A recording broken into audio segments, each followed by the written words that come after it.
BJP के राष्ट्रीय प्रवक्ता सरदार आरपी सिंह ने मुख्यमंत्री केजरीवाल की गिरफ्तारी को लेकर हमला बोला है। बीजेपी प्रवक्ता ने कहा कि जेल से सरकारें नहीं चलती, गिरोह चलते हैं।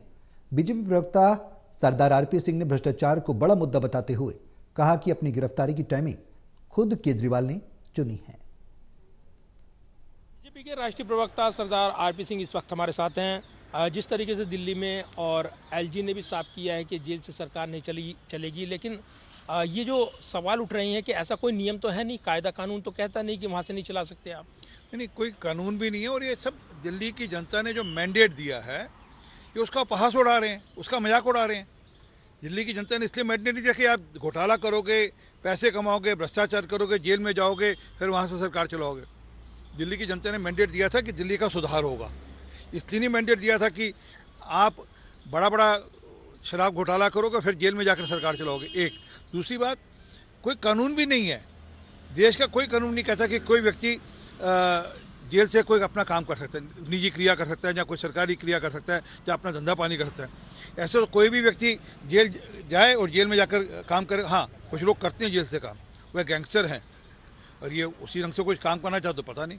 और एलजी ने भी ये साफ किया है कि जेल से सरकार नहीं चलती। बिल्कुल, एलजी साहब कानून के दायरे में बात करें कि जेल से सरकार चल नहीं सकती और जेल में रहते हुए आपको जेल के जो बाकी लोग रहते हैं उनकी तरह रहना पड़ेगा, बाकी कैदियों की तरह रहना पड़ेगा।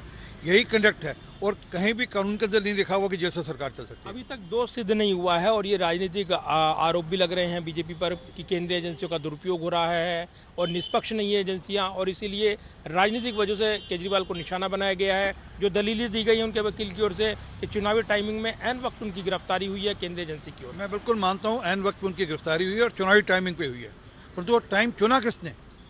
वो चुना टाइम केजरीवाल ने। पिछले 6 महीने से उनको सामने मिल रहे थे, वो जानकर उन समनों पर नहीं गए, वो तब गए जब चुनाव आ गया सिर के ऊपर, ताकि कुछ सिंपैथी ले लूंगा कि देखो जी मैं तो चुनाव में काम करना चाहता था, मुझे काम नहीं करने दिया जा रहा। सच ये है कि इनको पहला समन अक्टूबर के अंदर इशू हुआ था, तब तो कोई चुनाव नहीं हो रहे थे, तब ये विपासना का बहाना बनाकर चले गए। फिर बहाना बना लिया कि मुझे दिवाली मनानी है, फिर बहाना बना लिया कि मुझे राज्य के चुनाव में जाना है। असल में जो मूल कारण था वह उससे छुपते हैं।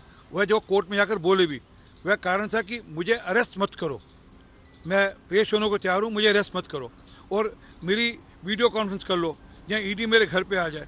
ईडी ने मान ली बात, उनके घर पे गए, उनसे प्रश्न पूछा, प्रश्नों को उत्तर नहीं दिया, इससे अरेस्ट करना पड़ा। परंतु उसमें ये सिंपैथी गेन करने की कोशिश करें, इससे आगे कुछ नहीं। मुख्यमंत्री की पत्नी का बयान आया है, एक बड़ा खुलासा वो करने वाली हैं सुनीता केजरीवाल, जिसके बारे में चर्चाएं हैं कि आखिर क्या खुलासा वो करेंगी। अब वो हमें पता नहीं उनके मन में क्या खुलासा क्या नहीं है। खुलासा तो हो चुका कि करोड़ों रुपए की रिश्वत ली है। कोर्ट ने भी माना कि मनी 338 करोड़ की मनी ट्रेल है। सिसोदिया साहब का जब बेल के लिए लगी थी प्ली तो कोर्ट ने रिजेक्ट करते हुए कहा कि हाँ, ऑब्जर्व किया कि उसमें 338 करोड़ की मनी ट्रेल भी है। जो मूल बात है वो ये है कि ईडी के प्रश्नों का ठीक उत्तर दें, विजय नायर का रोल बताएं। विजय नायर जिनको अपना बच्चा कहते थे, अपने बगल वाला बंगला जो मंत्री का बंगला वो देकर रखा हुआ था इनको, कैलाश गरोड़ का बंगले में वो रहता था, वहाँ से ऑपरेट करता था।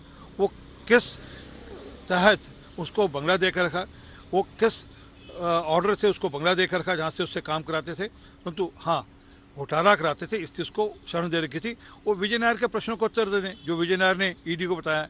यहाँ जो बाकी लोग अप्रूवर हैं, जो इनके सिसोदिया साहब के सेक्रेटरी थे अरविंद, उनके प्रश्नों को उत्तर दे दें, उत्तर तो देने पड़ेंगे। ये तो खैर राजनीतिक आरोप है, लेकिन अगर देखें तो ये चुनावी टाइमिंग चल रही है, इस बीच ये मामला गरमाया हुआ है। राजनीतिक नफा नुकसान क्या देखते हैं इसका? नफा नुकसान आपको लगता है कि कोई व्यक्ति दिल्ली का या कोई भी समझदार व्यक्ति भारत का निवासी भ्रष्टाचारियों के साथ खड़ा होगा क्या? मैं आपसे पूछूं कि आप भ्रष्टाचारियों के साथ खड़े हो या भ्रष्टाचारियों के विरोध में खड़े हो? आपको उत्तर होगा भ्रष्टाचारियों के विरोध में खड़े हैं। केंद्रीय एजेंसी निष्पक्ष नहीं है, विपक्ष ये कह रहा है। नहीं, अगर उसका तरीका कोर्ट है ना, ये एजेंसी की पक्ष है या निष्पक्ष है इसके बारे में कोर्ट तय करेगा। कोर्ट में सिसोदिया ने 14 बार अपनी एप्लीकेशन लगाई, 14 बार उसकी एप्लीकेशन रिजेक्ट हो गई। संजय सिंह ने 8 बार लगाई, 8 बार संजय सिंह की रिजेक्ट हो गई। कोई 21 बार सतेंद्र जैन लगा चुके हैं, रिजेक्ट हो चुके हैं। और कोर्ट लगातार कुछ ना कुछ टिप्पणी भी करता है इनके भ्रष्टाचार के ऊपर। के कविता ने एप्लीकेशन लगाई, वो रिजेक्ट हो गई। तो भ्रष्टाचार तो हुआ, इसमें कोई शक नहीं है। अब वो आपको अगर दिक्कत है तो कोर्ट से मामला क्वैश ही करा लें, वो क्वैश भी नहीं कर रहा कोर्ट। तो बड़ा स्पष्ट है कि बड़ा घोटाला है, कोर्ट भी ये मान रहा है कि घोटाला हुआ है, इसलिए जांच एजेंसी को टाइम दे रहा है कि वो जांच कर पूरे पुख्ता सबूतों के साथ आए। धन्यवाद बात करने के लिए सरदार आरपी सिंह। और जिस तरीके से आरोप प्रत्यारोप और ये जो पूरा मामला गरमाया हुआ है, इस पर राजनीतिक वार पलटवार चल रही हैं और राजनीतिक हमला बोलते हुए बीजेपी भी इस पर खूब पलटवार कर रही है, तो मामला गरमाया हुआ है। कैमरामैन विदर्भ के साथ प्रदीप कुमार, टोटल न्यूज़ दिल्ली।